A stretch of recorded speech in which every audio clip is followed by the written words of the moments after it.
எடுத்துக்கிறது நல்லா க்ளீன் பண்ணிக்கலாம். ஒரு 3 டைம் க்ளீன் பண்ணிட்டு இது கூட ஒரு டம்ளர் தண்ணி, கொஞ்சம் மஞ்சள் தூள், கொஞ்சம் உப்பு போட்டு ஒரு 2 விசில் விட்டு எடுத்துக்கலாம். அந்த மட்டன் 3 டைம் க்ளீன் பண்ணியாச்சு. கொஞ்சம் உப்பு போட்டுக்கோங்க, தேவையான உப்பு, ஒரு 1/2 ஸ்பூன் மஞ்சள் தூள், ஒரு டம்ளர் தண்ணி. இப்போ மூடியை போட்டு ஒரு 2 விசில் விட்டு எடுத்துக்கலாம். பாதி குக்கானா போதும். 2 விசில் வருதுங்க. மட்டன் வந்து 2 விசில் வந்து எடுத்து வச்சாச்சு. இப்போ வந்து ஒரு பாத்திரத்தை வச்சு நீங்கள் நல்லெண்ணெய் ஊற்றிக்கோங்க. நல்லெண்ணெய் தேவையான அளவுக்கு சுக்காக்கு மட்டன் சுக்காக்கு கொஞ்சம் நல்லெண்ணெய் வேணும். நல்லெண்ணெய் ஒரு 2 புளிக்கரண்டி ஊற்றிக்கோங்க. இங்கே வந்து எண்ணெய் காஞ்சோன்னே நம்ம வெங்காயம், சின்ன வெங்காயம் ஒரு 1/4 கிலோ எடுத்து கட் பண்ணி வச்சுக்கிறோம். க்ளீன் பண்ணி கட் பண்ணி வச்சுக்கிறோம். நீங்கள் போட்டுக்கோங்க. எண்ணெய் காஞ்சோன்னே நல்லா கலரி விட்டுக்கோங்க.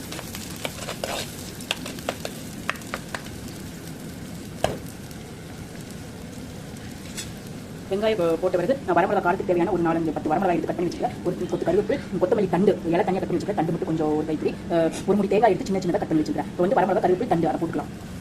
வரமிளகா, கருவேப்பிலை, தண்டு அதை போட்டு கொத்தமல்லி தண்டு போட்டு நல்லா வணக்கிக்கோங்க. நல்லா வணங்கணுன்னே நான் வந்து ஒரு இஞ்சி ஒரு துண்டு, வெள்ளைப்பூடு ஒரு பூண்டு எடுத்து அரைச்சி வச்சுருக்கேன். அதை ஊற்றிக்கலாம். வெங்காயம் நல்லா 3/4 வேக்காடு வெந்துச்சு. இப்போ நம்ம வந்து பூண்டு, இஞ்சி அரைச்சி வச்சதை நம்ம எடுத்து போட்டுக்கலாம். நல்லா கலரி விட்டுக்கோங்க. பூண்டு, இஞ்சி பச்சை வாசனை போகிற அளவுக்கு நல்லா கலரி விட்டுக்கோங்க.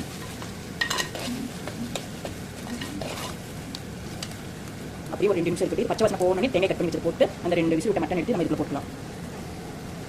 இஞ்சி பூண்டு பச்சை வாசனை போயிடுச்சு. நம்ம தேங்காய் எடுத்து கட் பண்ண தேங்காய் எடுத்து அப்படி போட்டுக்கலாம். தேங்காய் போட்டு நல்லா கலரி விட்டுக்கலாம். அந்த சுக்கா மட்டன் சுக்கா சாப்பிடும்போது தேங்காய் அங்கே கடிப்படும்போது அவ்வளோ டேஸ்ட்டாக இருக்கும். நீங்கள் போய் போட்டு வணங்கிக்கலாம். ஒரு லாஸ்ட்லேயும் கூட திரும்பி போடுவாங்க. இல்லை கட் பண்ணி போட்டிங்கன்னா நல்லாயிருக்கும். இந்த எண்ணெயில் நல்லெண்ணெயில் வணங்கி வரும்போது நல்ல மனமாகவும் இருக்கும். இது ஒரு 2 நிமிஷம் எடுத்துக்கோங்க. இது வந்து மட்டன் எடுத்து போட்டுக்கலாம். வெங்காயம்லாம் வணங்கி எண்ணெய் பிரிஞ்சு வந்துருச்சு. இப்போ நம்ம வந்து 2 விசில் விட்ட மட்டன் எடுத்து பாதி குக்கா இருக்குது. அப்படியே எடுத்து போட்டுக்கலாம். தண்ணி வேண்டாம், முதல்ல கொஞ்சம் தண்ணி வரவே போட்டுக்கலாம். இருந்தாலும் கொஞ்சம் மட்டன் அதில் கொஞ்சம் கரெக்டாக வரவே லாஸ்ட்டாக தண்ணி ஊற்றுவோம். இப்போ நீங்கள் அப்படியே போட்டுக்கணும். லாஸ்ட்டில் தண்ணி ஊற்றலான்னு நினச்சா ஒரு 5 நிமிஷம் கழிச்சு அப்படியே இல்லை மட்டன் 2 விசில் விட்டு அப்படியே எடுத்து போட்டாச்சு குக்கர்லேருந்து. இது நல்லா சுண்டுட்டும். தண்ணியில் நல்லா சுண்டி எண்ணெய் பிரிஞ்சு வரட்டும். நம்ம அதுக்குள்ளே பொடி அரைச்சிக்கலாம். நம்ம வந்து ஒரு ஸ்பூன் மல்லி, ஆல்ரெடி மட்டன் பாதி வெந்திருக்கு. இதில் இப்போ பாதி வெந்துடும். இந்த தண்ணியில் சுண்டும்போது பாதி வெந்துடும். வெந்த வரை காமிக்கணும். அங்கே மட்டன் பாருங்கள், இது நல்லா சுண்டியாச்சு. இப்போ வந்து நம்ம இது பொடி அரைச்சிக்கலாம். இதுக்கு வந்து மல்லி ஒரு ஸ்பூனு, 3/4 ஸ்பூன் ஜீரகம், 1/2 ஸ்பூன் மிளகு, 1/4 ஸ்பூன் வந்து சோம்பு, இதை நல்லா வறுத்து பொடி பண்ணி அரைச்சிக்கலாம்.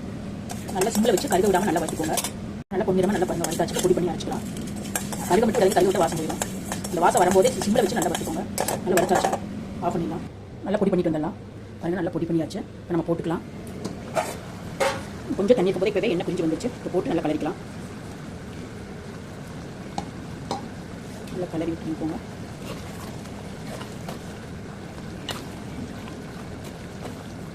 இந்த கொஞ்சம் தண்ணி இருக்கும்போது போட்டால் அந்த பொடியெல்லாம் நல்லா இறங்கு கறிக்குள்ளே மட்டனுக்குள்ளே. அப்படியே நல்லா கொதிக்கிடுங்க. ஒரு 5 நிமிஷம் சிம்மில் பொடி நல்லா போட்ட பிறகு கொஞ்சம் இப்போ கவனமாக இருக்கணும். பத்த ஆரம்பிக்கும். அதனால கொஞ்சம் தண்ணி இருக்கும்போது நல்லா கலரி விட்டுக்கோங்க. அடி கொடுத்தா, ஏன்னா தண்ணி இல்லாதனால சீக்கிரம் அடி பிடிச்சிடும்.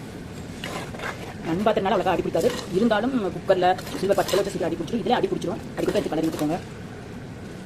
ஒரு 3 நிமிஷம் இந்த பொடியெல்லாம் இவ்வளோ இறங்கட்டும். இப்போ எண்ணெய் பிரிய வர ஆரம்பிச்சிச்சு. நம்ம கொத்தமல்லி தூவி இறக்கல வராங்க. ஒரு 2 நிமிஷம் சிம்மிலே அப்படியே இருக்குங்க. பொடியெல்லாம் நல்லா கறிக்குள்ளே இறங்கட்டும். ஒரு 3 நிமிஷம் கூட விடுங்க. சிம்மில் ரொம்ப சிம்மில் வச்சுக்கோங்க.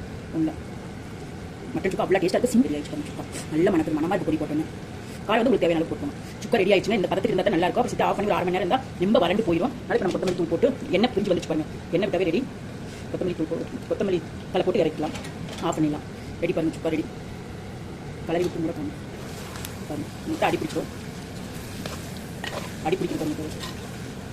மட்டன் சுக்கா ரெடி. நீங்களே ட்ரை பண்ணி பார்த்து எப்படி இருக்குன்னு சொல்லுங்கள். ஓகேங்க பாய். அது அவ்வளோ டேஸ்ட்டாக இருக்கும். கண்டிப்பாக செஞ்சு பார்த்துட்டு எப்படி இருக்குன்னு சொல்லுங்கள். மட்டன் சுக்கா ரெடி.